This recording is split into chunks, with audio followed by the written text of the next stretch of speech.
There we go. There you go. Any of you guys want to take notes? That's fine. We can take notes. We got these automated note takers now. It's all good stuff.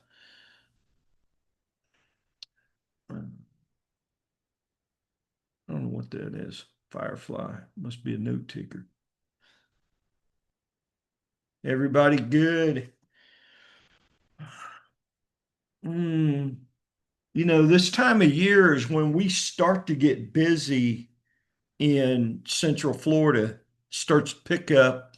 Overall, the industry as a whole across the U.S. is down 34%. Um, I attribute a lot of that to the economy. Some of it is due to changes in insurance regulation. And I think it's why it makes this discussion about cash flow all that much more critical. Um, I consulted.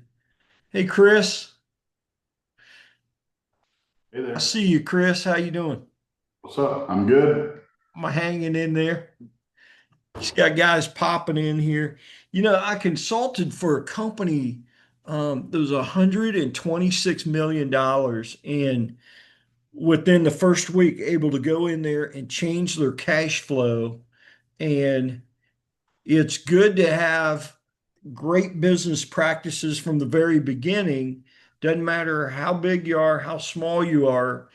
I'm going to share with you over 40 years just what we found to help us the most as far as cash flow goes.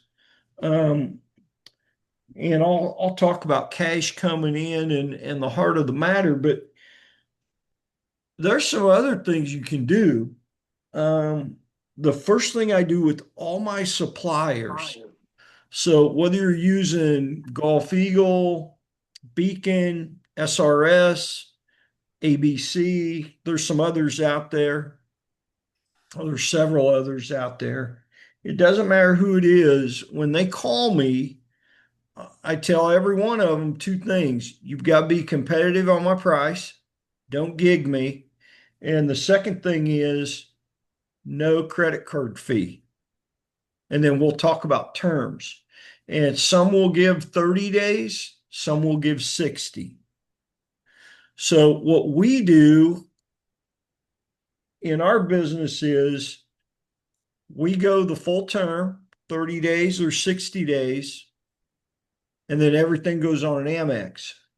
And I explain to my supplier that Amex is what travels us.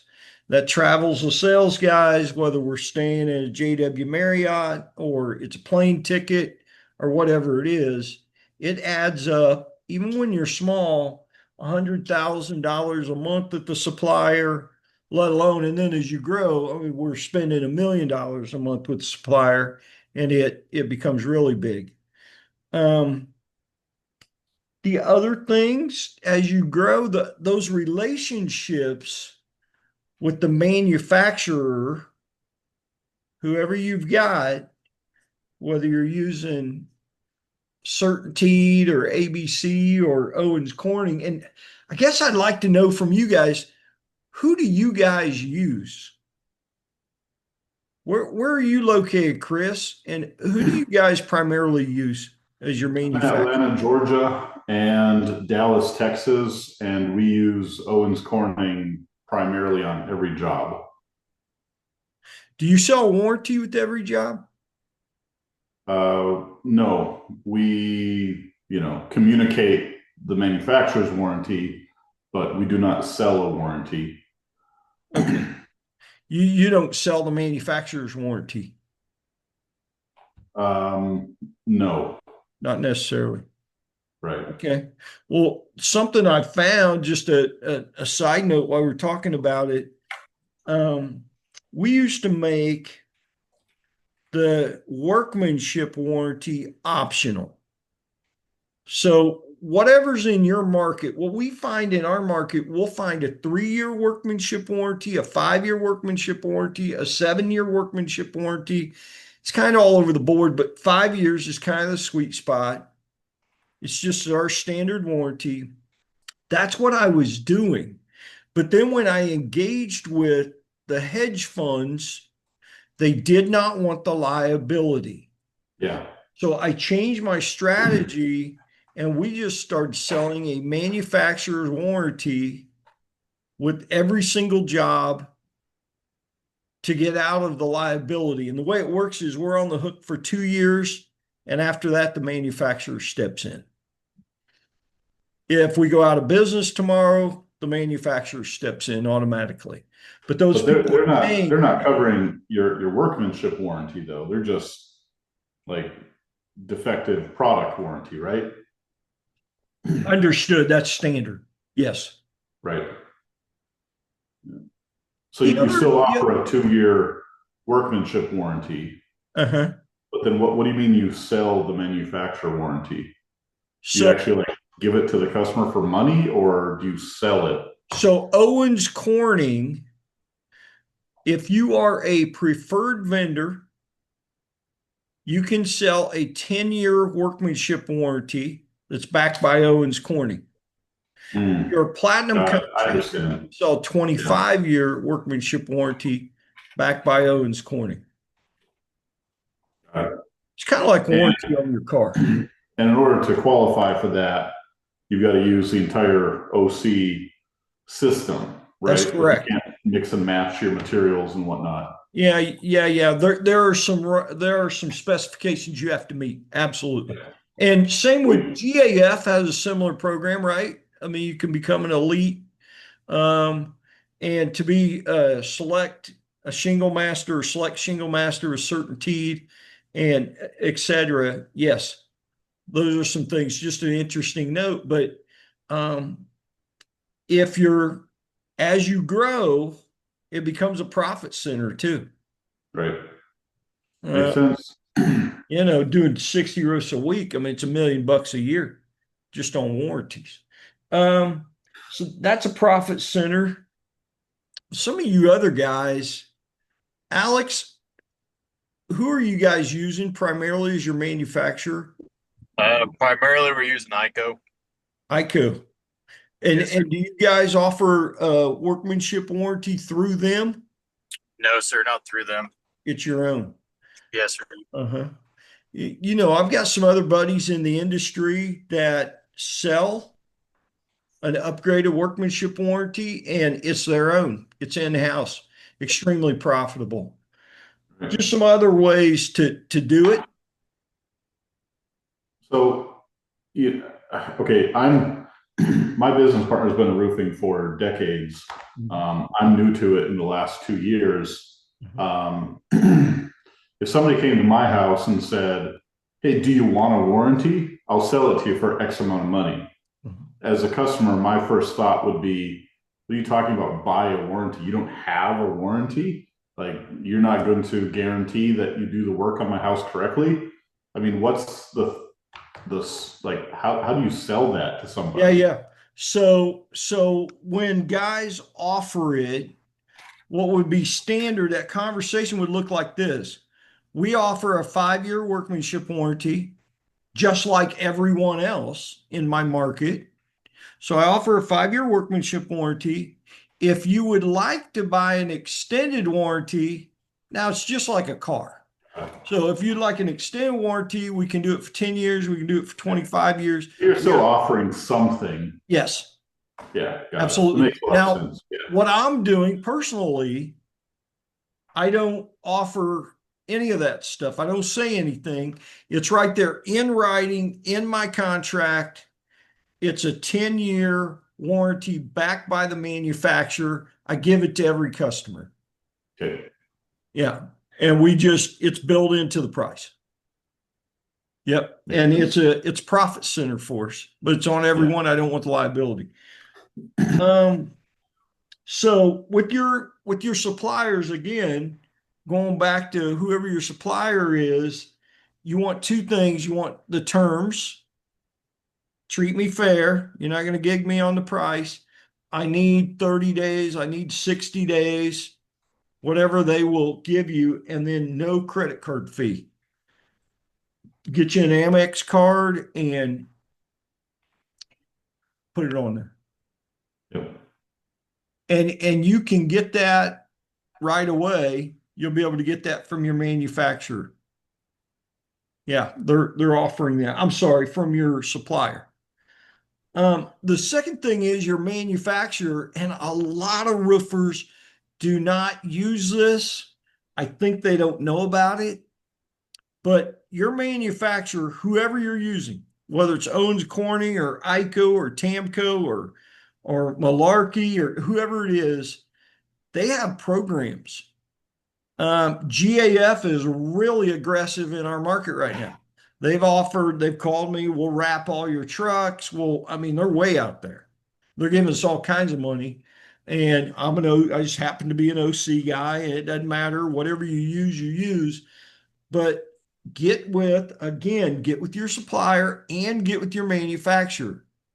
My manufacturer just gave me another $1,800 to use. And the little secret, I'll let you in on this. Sometimes the reps can't just give you a credit, direct money saying, hey, $1,800, spend it with Owens Corning, however you want. Sometimes they come to me and say, hey, my boss isn't going to let me give you more money, but tell you what I'll do. I'll do it in the form of a rebate at the supplier. So I'll rebate you back an extra 1,000 or 2,000. Maybe we're on a trip or something. Go ahead, Brad, put it on your Amex, and then we'll give a credit through the supplier. So just work with your guys. This is why I'm big on relationships with your wholesaler and your manufacturer, your supplier and your manufacturer, rather than jumping around to find out which is just necessarily the cheapest of the day. Two things you can do. The other thing, probably the biggest thing that I do that's different, I've learned this over the years. And if you're not doing this, the next thing I'm going to tell you, you're going to think, man, that's aggressive, that's big. It may seem that way at first, but once you're doing it, you're going to find out it's not a big deal with your customers. And that is, we collect 50% upfront. So whatever my contract price is, if I'm selling a tile roof for $450,000, I collect $225 upfront. If I'm selling a shingle roof for $30,000, I collect $15,000 up front. And then, and I'm gonna walk you through this, how this goes. It's 50 up front, it's 25% at commencement. So before I drive a nail on that job, we collect the 25%. Now here's what we do. Always in the meeting or the conversation with the homeowner as they're signing their permits, their contract, etc. We're selecting shingle colors, we're selecting drip edge, etc., and collecting that check. We'll take a credit card, we'll take Bitcoin, we'll take cash, but typically that's a check. And then what I tell them, look, you don't have another payment due until commencement. And we're looking at a calendar. We're approximately 4 weeks away, 5 weeks away, 6 weeks away, 8 weeks away, depending on what it is. If it's tile, it's a little longer, etc. So we're looking at the calendar. You don't have a payment till then. What's going to happen next is, we always leave them with that. What happens next is you're going to get a call from customer care in our office.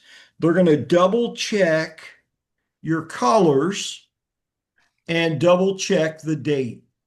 It's out there. If you need to move that date, we can move it pretty easy right now. What we're really doing, and why I'm telling you about my process, is we're talking about money today. And what we're really doing in that follow-up call is, yes, we're checking color, We'll call you to get your cars out of the garage, out of the drive. We'll go over this with you again. We'll remind you. And as we zero in on an exact day, we'll continue to stay in contact with you. Right now, we're looking at the week of X, and I see that you made a 50% payment. Your roof is $30,000. I see you made a payment of 15,000, and we've got $7,500 due at commencement. That's not for 4 weeks. We do offer financing. How do you plan to pay for that? And we start planting the seed right now. So typically we'll touch base with them at least once a week if they've got other needs more frequently. But then finally we make a call a couple days before and say, hey, it's going to be on what's today? Tuesday. So Thursday between 9 a.m. and Friday morning at 6 a.m., we're going to drop off the dumpster, get your cars out of the garage, out of the driveway, etc. And how would you like to take care of that commencement check? And frequently, we'll go get that even before the day of the job. We'll start that. It's just as a matter of practice, and I require it from all the sales guys. Before we drive a nail, we collect 25%. Okay, what's got to be approved in the office is if I've got a high value client, if I've got a medical doctor or somebody that says, hey, my roof is $450,000. I'm not writing a check for $250,000. Okay, here's what we can do. I'll do, and I don't talk about this with the sales guys, but if you got a problem, call me, and this is what I'll do. I'll collect 25% up front. I need 50% at commencement. So before we start that job, we've got to have 75%. That's kind of your leeway if you can't get there. And it's rare that happens, but occasionally it will. The next thing you need to know, once we start that job at dry-in, 95% of the time. At dry-in, we know all of our cost. It's rare that we don't. We've already replaced all the decking. We've already done all the L flashing, all the step flashing, etc. We've done all the supplemental, all the stuff we're going to do. At dry-in, we go ahead and bill the homeowner. We give them a final invoice. So I guess the other thing I should back up and say is in the initial meeting, we talk about the cost of additional wood, whether it's fascia, decking, flashing, etc. It's not optional, but I need your approval. And we get written approval, and typically the way that looks is we get it in the form of a text. We need your approval, and then we've got someone in the office that's following that job, and they get a text approval on all wood. Hey, we've got 8 feet of fascia, 1x6.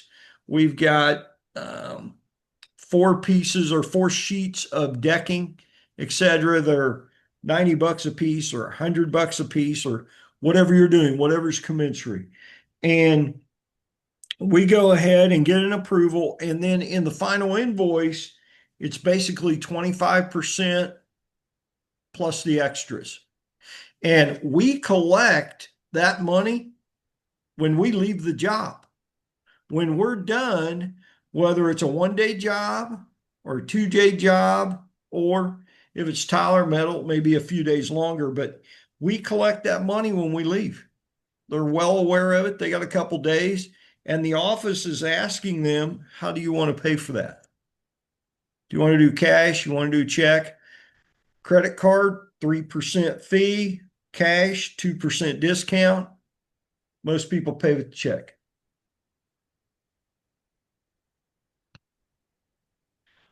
That was probably one of one of the bigger moves we made when I consulted with the $126 million gross revenue roofing company.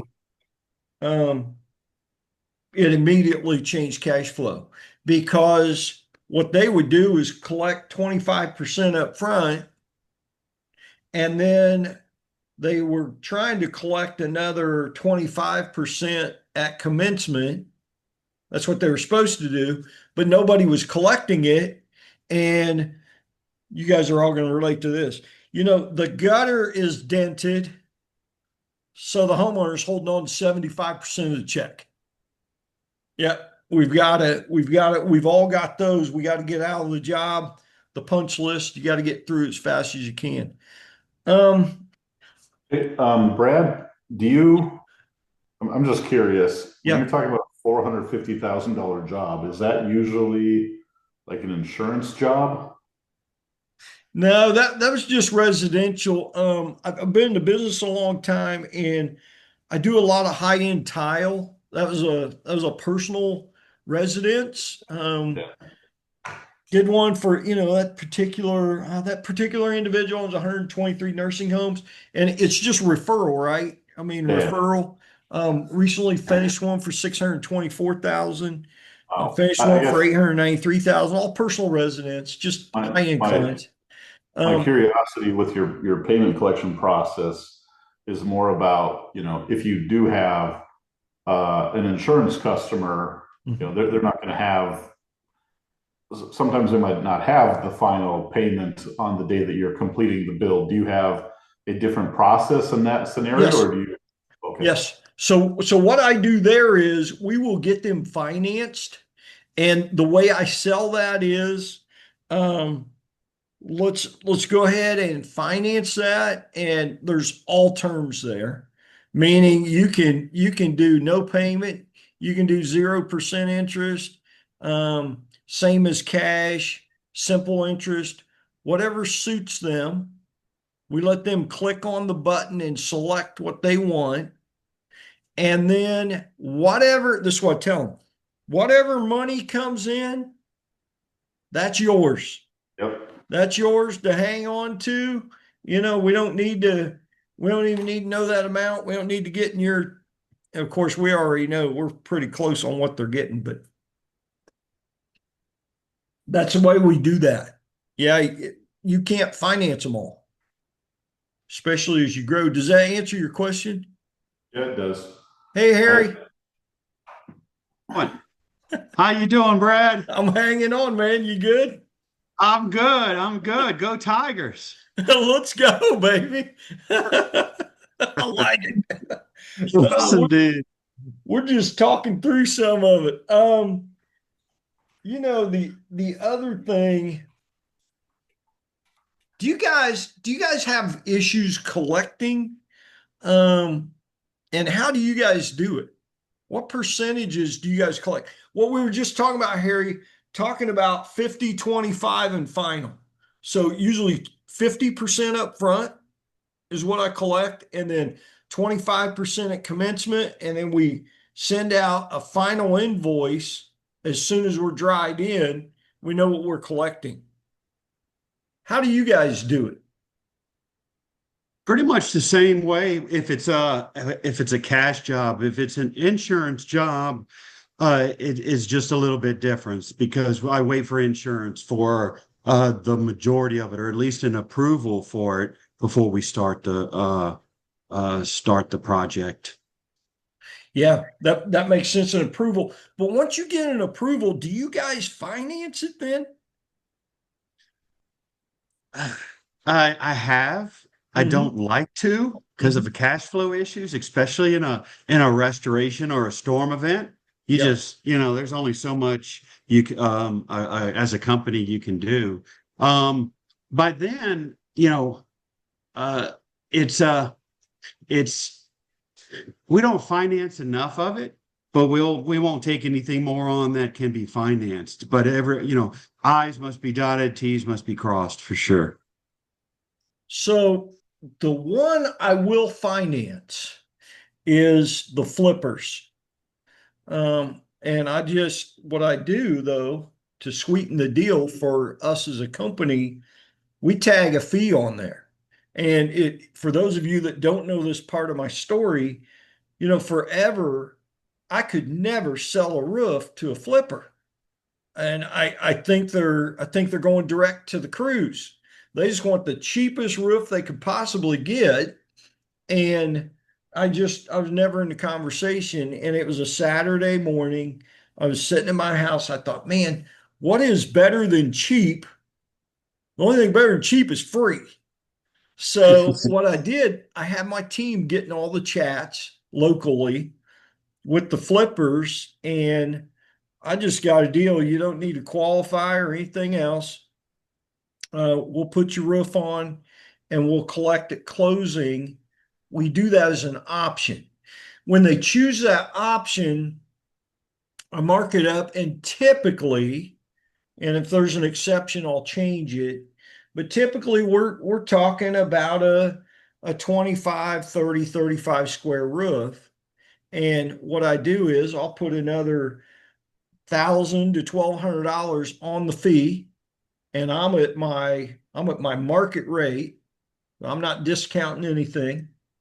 And then there's a clause in the contract that I collect another $500 every 30 days. And that keeps them from, just hanging on and hanging on and hanging on. And we then send those documents to the title company and we collect our money at closing. But just a little tip for you guys, if you got any flippers where you're at, it's a Oh great yeah, plan. that's a great Um, strategy. Thank you for sharing. yeah, it helps. I want to talk about, I'm going to share my screen with you guys, and this is a big thing. You don't need a college degree. You certainly don't need a master's degree in finance. And I'm going to talk about the difference between markup and margin. And the reason why I talk about this is what we find in the roofing industry. Number one, we're all old, but we're not very educated. And there's a lot of roofers that are really good roofers that happen to be in business. And we really need to be business guys that are in roofing. And I'll share my screen, talk about this a little bit here. Let's see. Share button. Am I out of there, Megan? Yeah, I see you. You want to make your presentation larger? Well, I'm not sure how to get back here. Give me a second. Bear with me, guys. Am I in it now? Okay, so what I'm talking about here, I want to make this larger, Megan. How do I do that? Bottom right. No, come here, Megan. Help me out with this screen. I'm sorry, guys. Give me just a second. If I knew what I was doing, I'd be dangerous. See this? Can you make that part larger? No. What we're gonna do is here. There we go. That's good. Perfect. I want to talk about that. Now I want a different slide, Megan. You can move it then. Got it. Okay. Talk about markup versus margin. And this is a big, big, big misconception. Every company I go to, frequent when I consult, they don't get this right. And what is frequently done is they will take the cost of the roof, and I'm going to use $20,000 as an example, and they'll take $20,000, put it in their calculator, and if they want a 40%, what they'll tell me is a margin, they'll multiply it by 1.4 is what they'll do. And I just want to talk about it a little bit. To get a correct margin, what we're going to do, what I've got here is material cost of $20,000 for this example. And what we're going to do is take that $20,000 and divide it by 0.6. What's left is 0.4 or 40%. And it's going to give you a selling price of $33,333. The other thing you can do is you could always take your profit, 13,333, and divide it by your selling price, and it would give you a 40% margin. That number, if you're doing it this way, will always be a 40% margin. And the reason why I say always, I'm going to show you the next screen here. Let's talk about markup. This number is always going to be larger than your margin. We've got the same cost of 20%. And then we've got to set that same selling price of 333. If I take my cost and divide it by my selling price, I get a markup which is 67%. That number is not consistent. If I put in my calculator right now, if I typed in a cost of $80,000 and was selling at a 40% margin, it'd be like $133,000, 333. And I calculated that markup, it would be 60% or approximately. That number would change.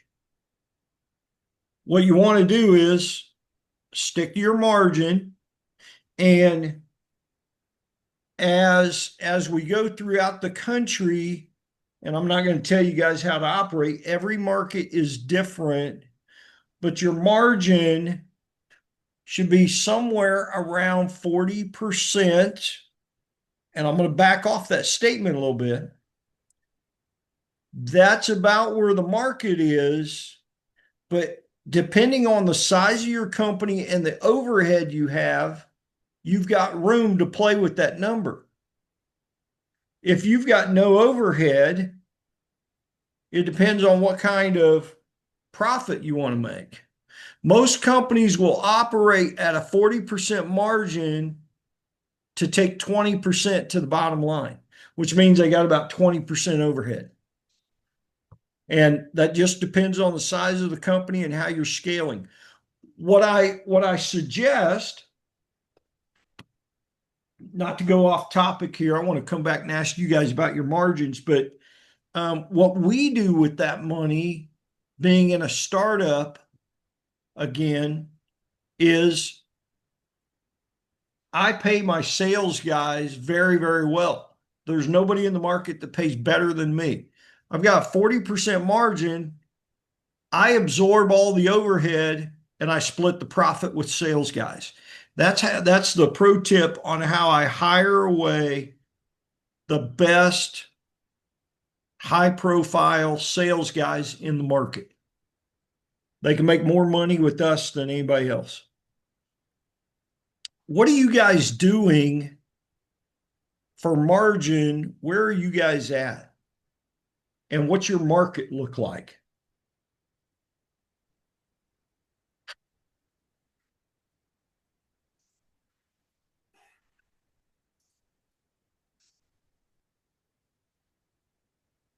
Chris, do you guys know what your market looks like? Where do you have to be competitive? We are 100% insurance. Most of our jobs are around 25 square, and we are in Middle Georgia and Dallas, Texas. Yep. And last time I checked, our gross profit was around 58%. Wow. Yes, sir. I understand.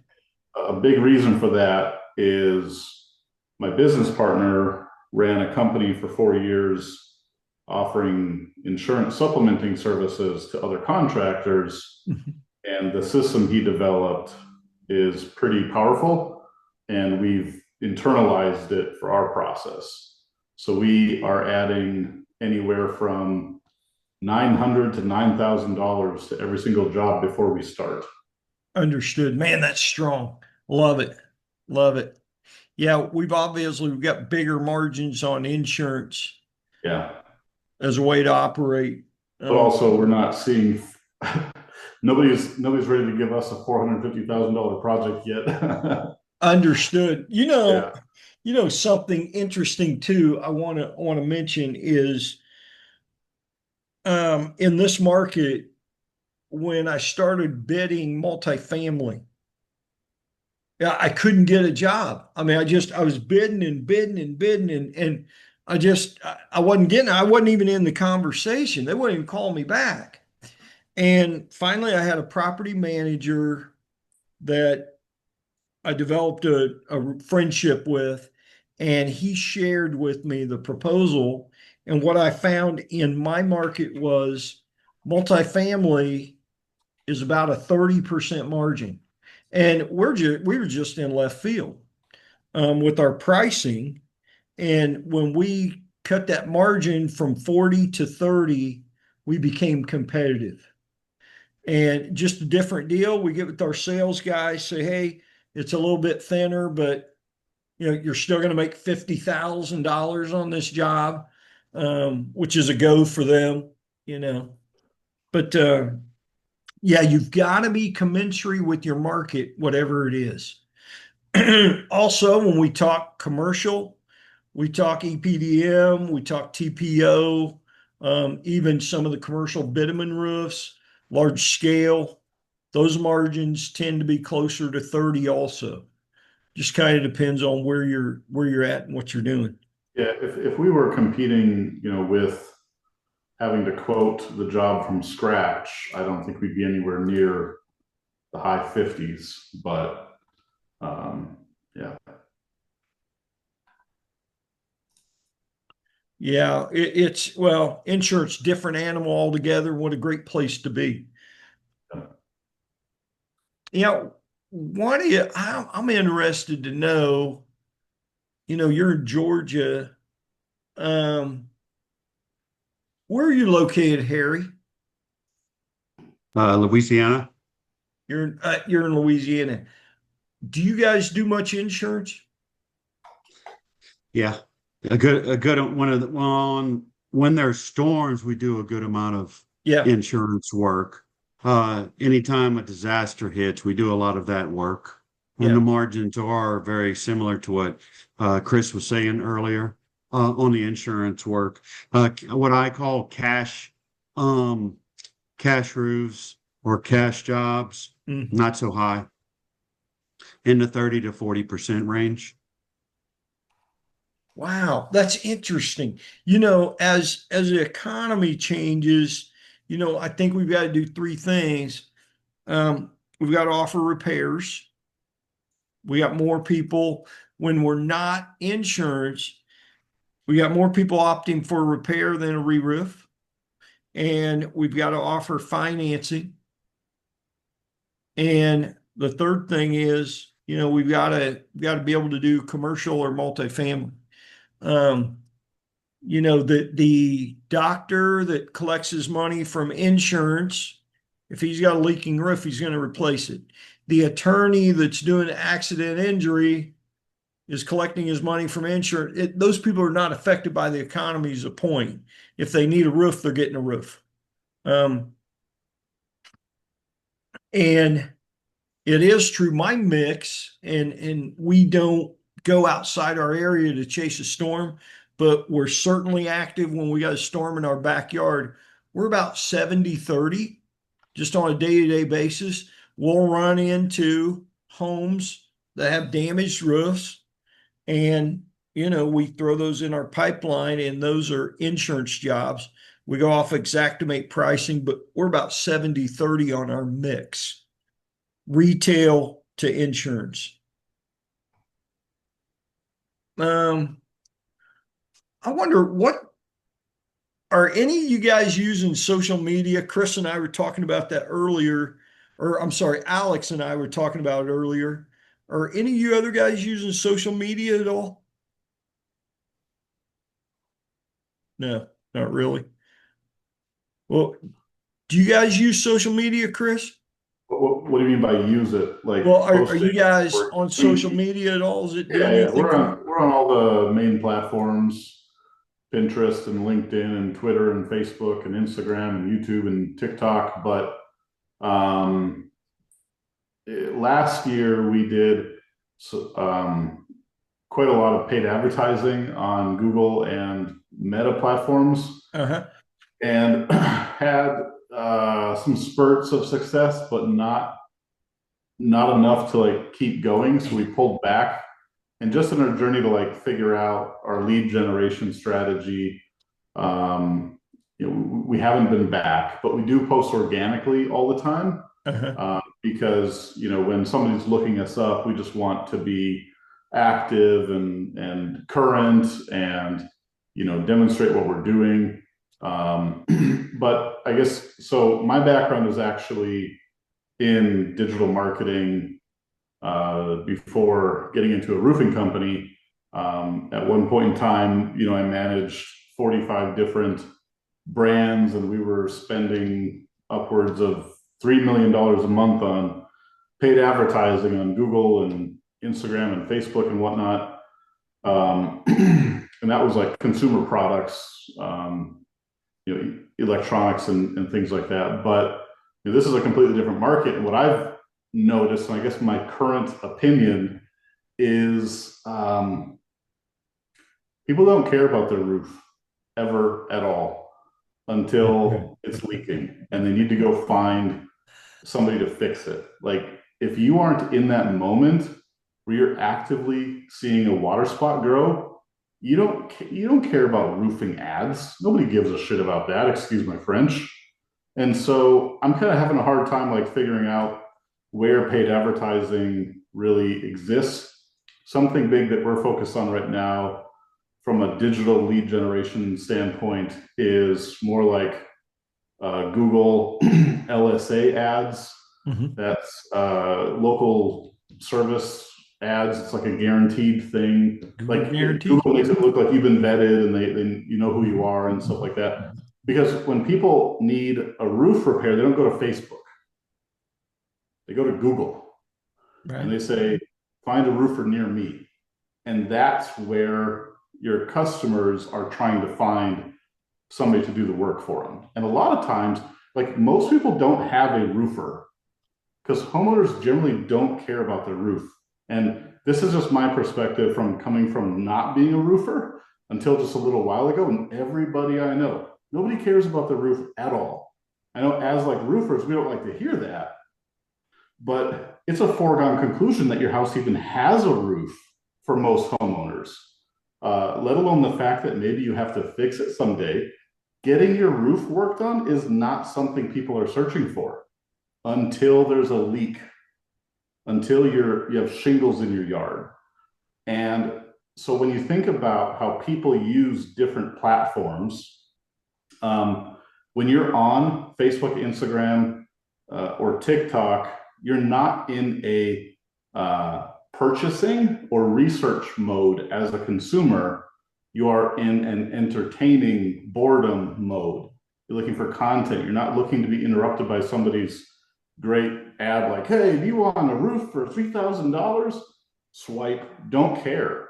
That's not what I'm looking for, unless you happen to find the person who just saw a leak right now and they haven't gone to Google yet. I believe the majority of people who find you online, unless, and Brad, I'm a huge fan of your content. Yeah. And I think that some people can be relevant on social media with a good strategy and an entertaining message and adding value to people. But if the only thing you know how to do is make, really poorly produced cell phone videos without a good hook and don't really know how to run ads, you might be wasting your time. But also, your stuff is more geared toward other roofing companies. 100%. Your content isn't for the homeowner.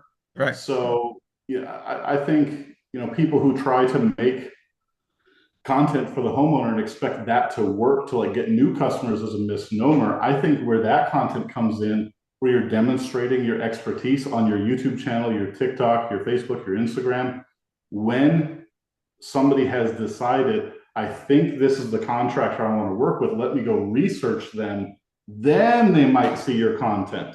That's what helps your Chris, conversion rate. I'm in total agreement with you, and I want to expound on a couple things. So, um, I am very vigilant about measuring the CAC. The CAC, your customer acquisition cost has to be 3 to 1 or higher, and we'll measure different campaigns. And what I saw is there was a dip. Initially, roofing industry was down 21%. Current number is 34%.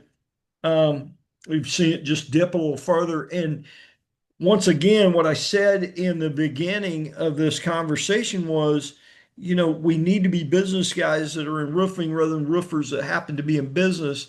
And most roofers don't know what to do. So they just threw more money at Google. And whether it's Google, Amazon, whoever it is, Facebook, they will take your money if you put it out there. And I saw what you saw. It was just driving up the cost of a keyword as they're searching it. So we pulled back also. But where we found it, and I don't know that you'll disagree with me, but from Marketing 101 in college, what we know is it takes 7 views for it to stick. And in Mhm. agreement with you, whether I send out a letter or I send out an email or I post something online, wherever it's at, 98% of it goes in the trash or they swipe left on it.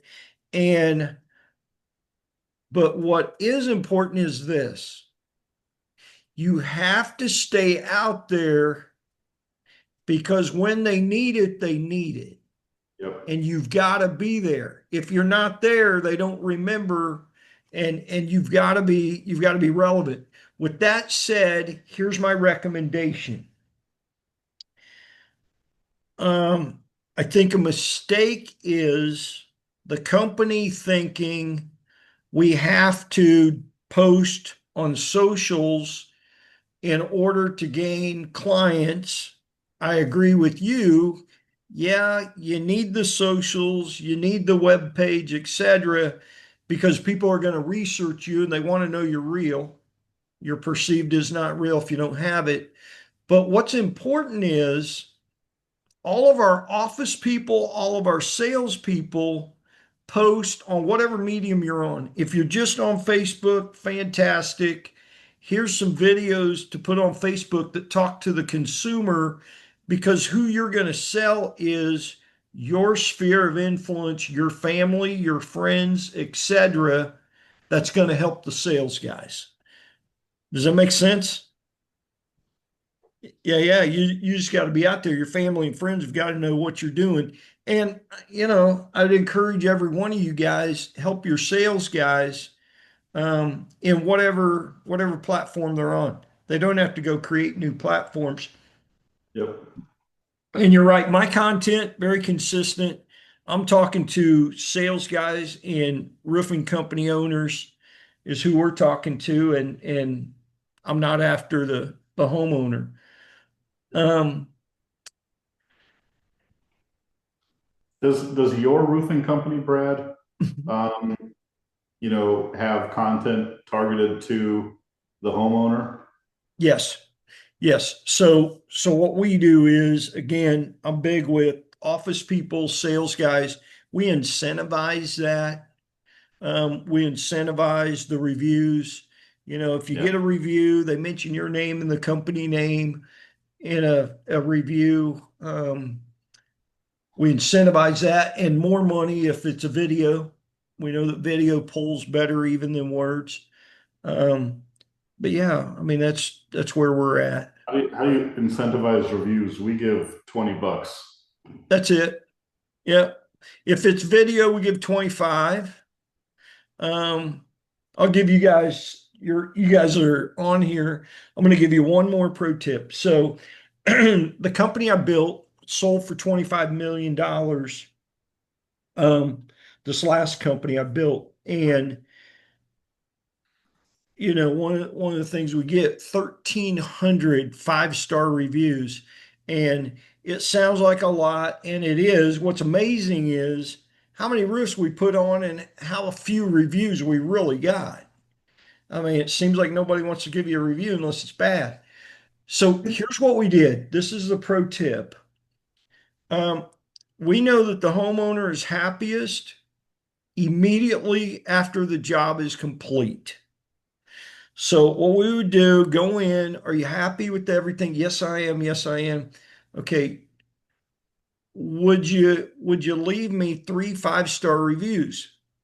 Google, Facebook, Better Business Bureau. Yeah, yeah, I'll do that. Okay, I've got one more thing for you, Mr. Homeowner.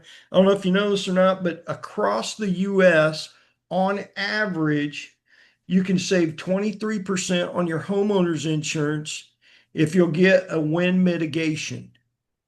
I can't do that because I'm your roofer. You can't do that because you're the homeowner. But there's a third party. It runs about $200. I'm going to pay for it for you. In fact, I'll get on the phone right now with the office and order it. But I need 2 things in order for that to happen. I need 3 5-star reviews, and I need you to be paid in full. Yep. So right there, they're giving us the reviews, and they're giving us a check. That's what you said, a wind mitigation? Wind mitigation. Is that just a Florida thing? No, no, it's Okay. across the US. And frequently the insurance company won't tell you about it because they get a discount. Got it. Pro tip. That's how you get the reviews. Wow, love that. Yeah, yeah. That's awesome. Mhm. That's great. Good stuff. Anybody else got any last minute questions? We good? Good, good. I appreciate you guys joining me. What? Yeah, yeah. So what's going to happen? I've got a Facebook group, and I'll link it in the message box down there if you guys want to join. And I think it helps me to get feedback from you guys, and certainly, I mean, Harry and Chris, Alex, you guys provided me with some information I'm not thinking about that's helpful, whether it makes me think a different way or you're reiterating something that we're already doing. Hopefully this helps you guys. And look, we've done very well here in Central Florida. And candidly, guys, I would still be involved in the association, but I would not be roofing today if it weren't for being in business with my son. I enjoy it. I enjoy the association and the camaraderie, and it keeps me relevant in the company. But I'm more at this point answering questions for my son and occasionally getting out there on a job. But I just love the business. Is he your cameraman? No, no, no, no. Or He your is. wife? He's home with his family. I've got Megan. Yeah. I don't know if you You guys guys know do a good Megan. You'll job. see her at some point on camera, but Megan's been with me for, I don't know, over 2 years. Yeah. You've been going on 3 years. So she just does all my social media. I don't know anything about social media, guys. I really don't. Megan does it all. But anyway, it's all good. Well, guys, have a good week.